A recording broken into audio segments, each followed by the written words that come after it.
Nebraska wrapped up their Husker Games event yesterday, and with that, the 2025 spring football practice schedule has officially been completed, and over the past couple hours, over the past couple weeks, I have learned some brand new information on this football team. So in today's video, I'm going to go over the 5 biggest nuggets that I learned not only yesterday, but throughout the entirety of Nebraska spring practice. Some breakout players that I'm excited to see in the fall. Some major concerns that I have going into the summer. New philosophy changes, the new coaches and their impact, and so much more. This is a loaded Nuggets episode. But before we get into it, hit that like button if you're fired up. I know I am. And really quick, if you support the channel, it takes 2 seconds. I post daily Nebraska football content, recruiting updates, Nugget episodes just like this.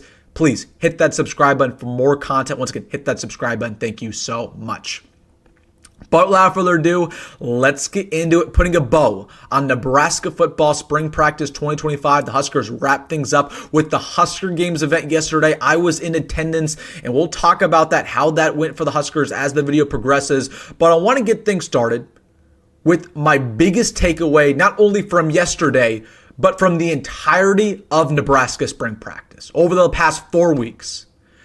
The biggest nugget is how good this wide receiver room actually is for the Huskers. And every single year we hear the hype, whether that was last year, the year before, it feels like this receiver room is always highly touted. There's always a bunch of high 4-star recruits, great transfers in there. And it feels like every single year when we get to the fall, they never live up to expectations. Players get injured. Players don't turn out to be as good as what we thought they were going to be. This year feels different. Okay, this wide receiver room might not just be elite. It might be the best in the Big Ten. Even better than teams like Oregon. Even better than teams like Ohio State. I know that sounds crazy, but that's the way Nebraska conducts themselves inside their building. That's what they're thinking going into this year. Dane Key had a phenomenal spring practice. He is a consummate professional. Okay, he doesn't blow you away with anything because he's so good at everything. That's the expected. Okay, he was one of the best receivers in all of SEC football. Imagine how much he's going to dominate the Big Ten this year. Okay, he's the best route runner on the team. He arguably has the best hands on the team. Okay, he's been working on his conditioning, being on the field every single down. Dane Key's a guy who's going to go off for about 1,000 yards this year. Is going to be a high NFL draft pick. He had a great spring. Ja'Cory Barney took that step forward. He was, in the mix to be an All-American true freshman, right? This year, he's going to be an All-American once again. I truly believe it. Again, just great speed, great explosiveness. He really has worked on his hands. I mean, he's going up and getting jump balls. We didn't really see that last year. He's gained a bunch of good muscle on him. He looks the part right. He was really skinny last year. Ja'Cory Barney, he looks a lot better, put on about 5-10 pounds. So listen, Ja'Cory Barney, he was this good last year. Imagine how good he's going to be this year. He is going to be phenomenal. He was arguably our MVP in spring ball. You got Isaiah Hunter, who took a bunch of good steps forward, who was, people forget that he had 500 receiving yards last year for Cal. He actually outproduced Ja'Cory Barney. You have Janai Bonner, who the staff loves. He's going to get a lot of run this year. You have Demetrius Bell coming back from injury, who is so highly touted, who was Ja'Cory Barney before Ja'Cory Barney. You have 2 true freshmen, Isaiah Mosey and Cortez Mills, who constantly got better throughout spring practice. You even have guys like Jaden Doss, who shined yesterday. I told you guys in yesterday's live stream about Husker games, Jaden Doss was the MVP. Of all of the scrimmage, Jaden Doss was balling out. He was constantly wide open, constantly flashing his speed. Jaden Doss is going to be a really good player for us this year. And then you even got a guy like Quinn Clark in there with the height, with the athleticism. So this receiver room is elite. It really is. And I truly believe it's going to live up to expectation this year. You got the quarterback, you got the receiver core, you like to believe you got the offensive line, and you believe that you have the offensive coordinator as well. We might be in for one of the best offenses we've had in Lincoln in a very, very long time. With the wide receivers, they live up to expectations all of spring ball. They got to stay healthy now. They got to replicate it going into the fall. Second thing I want to talk about, let's keep it with the offense. Okay, Dana Holgorsen let us know what type of offense he's running, especially yesterday when I was in attendance. It is very clear to me after watching the scrimmage yesterday and after watching, these clips from practice throughout the last couple weeks and hearing the nuggets that I've heard, it's very clear to me that Nebraska is going to be running a more of a air raid offense. Now, again, it's not a traditional air raid, right? We're not going to be throwing the ball 75% of the time. But you're kidding yourself if you think Nebraska is going to be a 50-50 offense. And that's something I've told you since Dana Holgorsen, came here. Okay, he wants to pass the football. That's in his blood. That's in his blood. Nebraska is going to be a passing offense, right? I truly believe 60% of the time we're going to be throwing the football. Okay, you're kidding yourself if you think it's going to be a smash-off football attack. It's just not. Okay, and yesterday when I was in attendance for that scrimmage, we threw the football literally 80% of the time. Okay, So this offense is going to live or die by Dylan Rhule. There's going to be a lot of quick intermediate passes, a lot of screen passes. We're going to see that, the running back screen game come back, the wide receiver slip screen game come back. We're going to see a lot of, getting slants down the middle, out routes, right? That's Daniel Holgerson's offense. He likes those little, again, quick plays.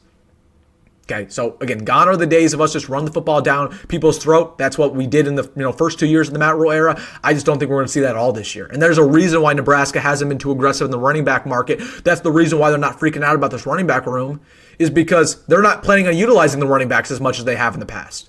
They're going to utilize them, but in a different way, catching the football, blocking. So it's not going to be as much as what we've seen against smash mouth football, running in between the tackles. So that's what I've gathered watching the scrimmage yesterday. Watching Dana Holgerson's offense over the past couple weeks, the nuggets that I've heard, again, it just feels like we're going toward more a West Coast offense, air raid offense. Again, not traditional air raid, but we're going to be throwing the football a lot.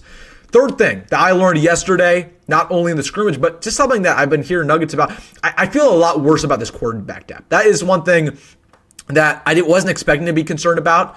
But after the scrimmage yesterday, I'm really concerned about the quarterback depth. Again, we saw two quarterbacks play yesterday, Marcus Davila and TJ Lateef, along with two walk-ons.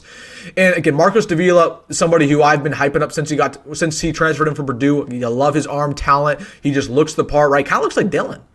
He did not have a great practice yesterday. He got better as it went on, but he threw a pick very early on. The accuracy wasn't phenomenal. He had a good zip on that football, but again, just the accuracy, the pinpoint accuracy was not incredibly impressive. Again, the arm talent was there. It's very clear to me that he can make every single throw on the football field, but again, he just wasn't hitting guys in between the numbers yesterday. And I'm worried about that processing. I just don't know if Marcus Davila is ready yet. And as for TJ Lateef, it's very clear to me that while I still feel very good about TJ Lateef's future, I think he's going to be the future quarterback one for Nebraska if he sticks around, he's also not ready. Okay, he's definitely not ready. We knew that going into it, he's going to redshirt, but yesterday he threw an interception. The accuracy did not look great at times. The pocket presence did not look great at times. The progressions did not look great at times. The one thing I was very impressed with about TJ Lateef yesterday, though, was the ability to make plays and get outside the pocket, right? There were a couple times, and the offensive line was terrible yesterday in the scrimmage. They were terrible.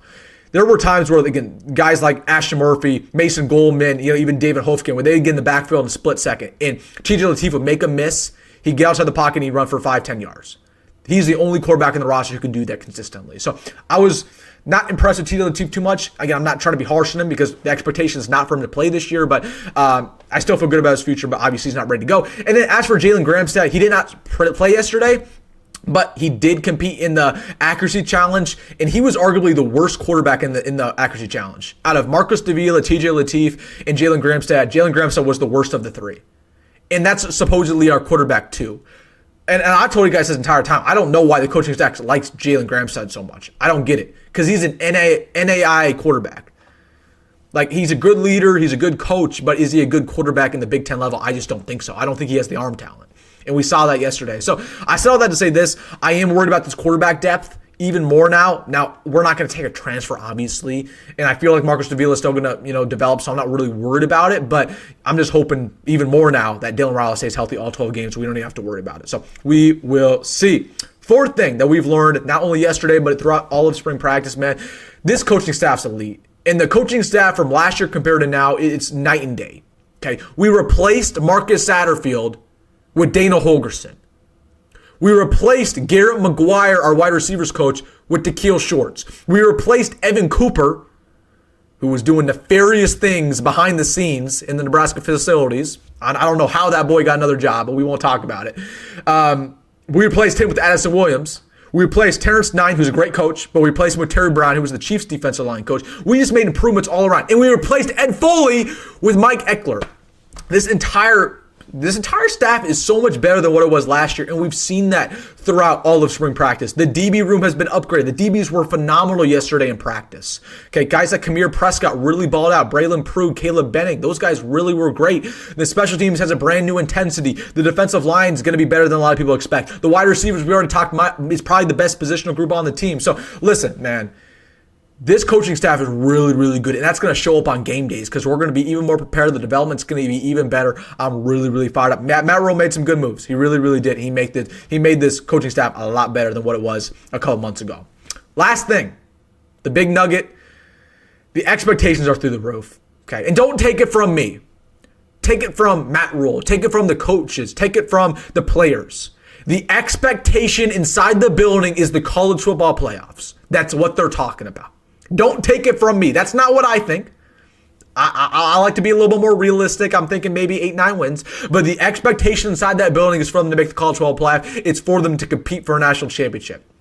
That is what they're thinking. Because in Matt Rhule's head of heads, he says, why not? Every single place I've been, we took that big jump in year 3. He's thinking, I have a 5-star quarterback who's about to take a big jump. I have a bunch of great brand new coaches, a bunch of great brand new transfers, a roster that's making a huge leap throughout spring practice. The expectation inside the building is that they're going to compete against the best of the squads in the entire country. Okay? They have a little bit of a quiet confidence to them. But the real question is, how do they get there? Because we've learned as Nebraska fans that talent alone is not going to get them there. It's just not. What's going to get them there is these 3 things. You got to be comfortable in the uncomfortable situations. When the game gets tight, how can you feel comfortable? Because that's where the best teams thrive. That's where Iowa thrives. They are comfortable in uncomfortable situations, and that's why they get lucky all the time. It's not lucky, it's them being good because they're ready. Nebraska's never ready, and that's why they never win clutch games. How can Nebraska feel comfortable in uncomfortable situations? That's number 1. Number 2, can they game plan at an elite level? Matt Rhule's addressed that by bringing in guys like Phil Snow, bringing in a bunch of old advisors who've been around college football, been around the block. Okay, he understands that he's not the best game planner head coach. He said that before. He is not the best. Okay, if you expect Matt Rhule to out game plan, Kirk Ferentz by himself, it's not going to happen. He's admitted that. He is not a mastermind game planner. He's just not. So he hires a bunch of coaches to fill in the gaps a little bit. And that's what the best coaches do. They understand their flaws and they try to bring in coaches who can help them with that. Matt Rhule's game plan is going to be a lot better because of that. Okay, so we got to have elite game planning to win, to be in that mix. And then number 3, you got to not be scared to add competition to this room, to this team. And I'm looking at Nebraska. I still am concerned about this running back room. I want to bring in Shamar Brown. I'm worried about this defensive line. I think you need a true pass rusher on this team. Even maybe an offensive lineman. Because from what we saw yesterday, the offensive line depth is really sparse. Once you get past that 2 deep, it's bad. Really bad. Would not mind bringing another offensive lineman who has high upside with 3-4 years of eligibility remaining. So, listen, the expectation inside the building is to be really competitive this year. Spring ball was very quiet. It was very successful. We saw a lot of guys break out. I'm feeling good about this team. I really am. But those are the 3 things that I'm looking out for. Be comfortable in the uncomfortable, situational football. Game plan at elite level. Be ready. And then don't be scared to add competition when needed, especially this summer. Let's be active in the transfer portal. But let's get going, man. It's going to be a crazy summer. We got a lot of recruiting going on. The 2027 class is just getting started. We're about to add a big-time quarterback this week. 2026 class is going to get going. We're maybe going to bring in a couple transfers very soon, and then we got a big fall coming up in a big football season. All right, guys, spring practice wrapped up. Let me know your thoughts down below. What are your main takeaways? There are all of Nebraska spring practice. Absolutely want to hear if you say in the comment section. Hey, if you made this fun of the video, you know what to do. Hit that like button and subscribe. As always, folks, go be great. Go Matt Rhule. See you in the next one.